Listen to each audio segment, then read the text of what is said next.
Class 9, let's start a new chapter, the atmosphere. It's your chapter number 11. So turn page number 105, and let's start today's class. What is an atmosphere? Earth's atmosphere is a layer of gases surrounding the planet Earth and retained by Earth's gravity. So there is no definite boundary between the atmosphere and the outer space. It slowly becomes thinner and fades into space. Three quarters of the atmosphere's mass is within 11 kilometers of the planetary surface. So, what is an atmosphere? Atmosphere is a layer of gases which surround us. Earth There is no definite boundary between the atmosphere and the outer space because the earth's atmosphere that becomes thinner and fades away into space. So three quarters of the atmosphere's mass is within only 11 kilometer of the earth's surface. The atmosphere is one of the most important components of the environment on the earth. In the absence of atmosphere, in the absence of gases, life would not have been possible on the earth, because we know that the atmosphere is the large source of oxygen. It also protects us from the UV rays, harmful ultraviolet radiations from the sun. Role of atmosphere is maintaining temperature also on the earth within a tolerable range is equally important. So plant life on earth would not also not have been possible without atmosphere. It is a source of important plant nutrients such as nitrogen and carbon dioxide. Atmosphere plays a vital role in the circulation of water also. So the importance of atmospheres will study in detail in the later topics. So let's start with next topic, composition of the atmosphere. Now let's talk about the composition of atmosphere. We know that the atmosphere, it's a mixture of various gases, right? So various gases are present in the atmosphere. You can see the pie chart here. So the most abundant gas in the atmosphere in the earth is nitrogen, forming about 78%, right, volume of dry air. Then second highest is oxygen, which makes up to 21% of it, and these two gases thus together constitute about 99% of the volume of air. So maximum is, the highest one is nitrogen, and which is followed by oxygen, right, and together they constitute about 99% of the volume of the air. Now the remaining volume of the air is accounted for a number of gases, for example argon, carbon dioxide, helium, hydrogen, and ozone. Among these gases found in the small portions, argon is the most abundant, which forms about 0.9%. It's written here, it's given in the pie chart also, and other remaining gases like your carbon dioxide, helium, hydrogen, ozone, that constitute that contributes 0.1%, right, the volume of air. So the proportion of these gases is fairly constant in the lower layers. Therefore, these are called the fixed components of the atmosphere. Besides the fixed components, there are also some variable components of the atmosphere. Amount of the variable components varies from place to place and time to time, as you already know this. The important variable components include water vapor, dust particles, smokes. So, other than these variable components, atmosphere includes water vapor, dust particles, smoke, salt, and pollen grains, etc. Right? So, on an average, water vapor constitutes only 0.2% of the volume of air. Water vapor content of air is the highest over oceans in summer season, while over deserts in winter season it is lowest. Dust particles are most abundant over sandy regions, sandy area.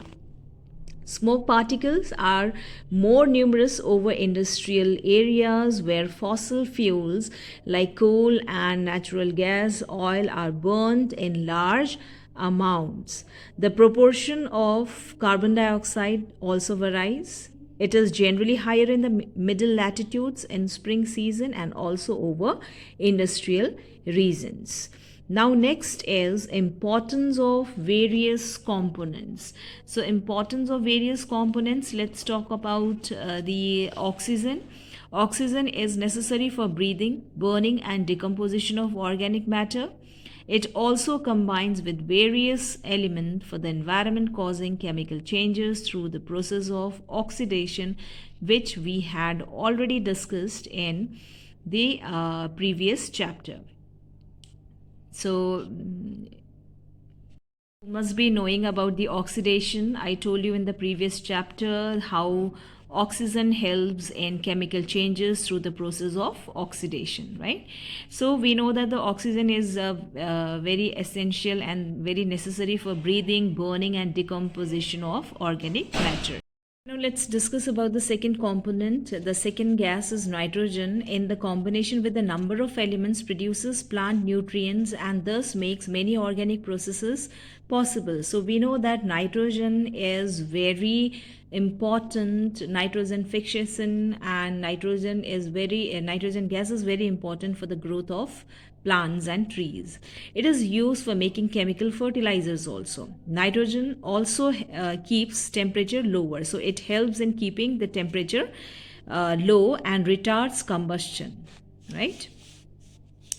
Okay, now next is carbon dioxide. Okay, before this carbon dioxide, let me tell you the meaning of combustion. So combustion means it's a process of burning, right? So nitrogen helps in lowering the temperature as well as it helps in retarding or retards combustion. So retards means lowering or stop burning, right? Stop, it helps in stopping the in the process of burning, right? Now let's talk about carbon dioxide. Is necessary for production of organic matter by plants through the process of photosynthesis. So we all know that photosynthesis is a process of making food by the plants and trees. So in this process the trees and plants, they take in carbon dioxide, right? So it also absorbs the heat radiated from earth and keeps lower layers of atmosphere warm, right? Now this carbon dioxide I'll explain you in the next topic. That one is next topic. That one is global warming.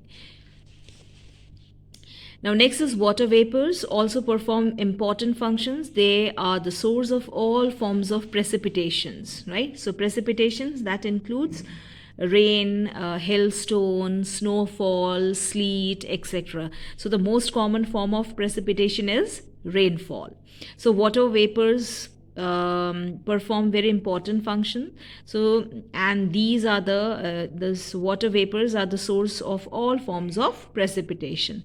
The particulate matter also performs important functions in the atmosphere. These particles scatter the energy coming from the sun. Some of the particles are water absorbing in character. That means they absorb water, moisture of the atmosphere, and they serve as a condensation nuclei which are necessary for the process of condensation of moisture present in the atmosphere. Thus even the seemingly insignificant component of the atmosphere play important roles in weather phenomena. So this weather phenomena, they help in water vapors, the components, the particles of water vapors help. And these components of the atmosphere play important roles in weather phenomena because the important components of the atmosphere have a great significance, right, in weather phenomena. So weather phenomena means like condensation, evaporation, precipitation, etc. Okay, let's move to the another topic, that is structure of the atmosphere. So just see the diagram here. This is the structure of the atmosphere. So a study of the vertical structure of the atmosphere reveals, that tells us this is the vertical section of the atmosphere, which tells that the density of the air is more in the lower part than the upper, right? So in the upper part, the air is highly rarefied. So rarefied means the density of the air lowers when it moves, when we go up, right? So the air is more in the lower part, the density of the air is more in the lower part, and in the upper part the air is highly rarefied. That means it rarefied means it becomes thin.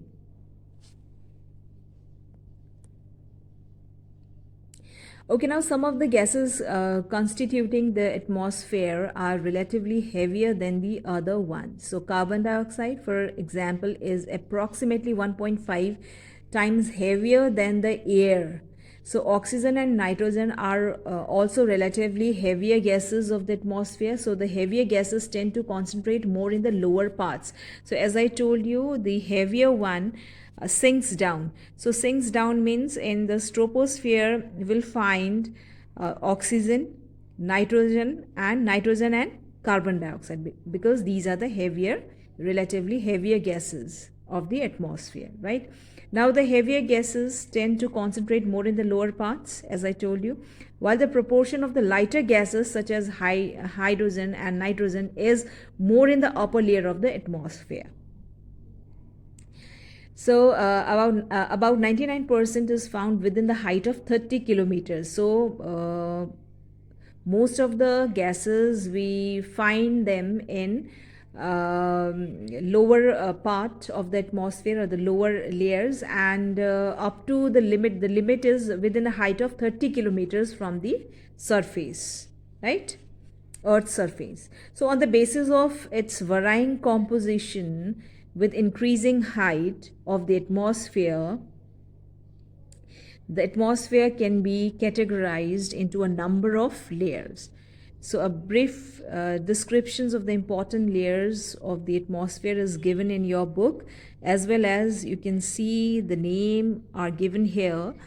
Like the lower one is troposphere, then the second one is stratosphere, then mesosphere, ionosphere, thermosphere, and the last one is exosphere. So about, okay children, I'll take your leave now. In the next video, we'll study about the structure of the atmosphere in detail. So we'll study about the ionosphere, stratosphere, exosphere, and troposphere, right? So till then, stay safe, stay healthy. Thank you.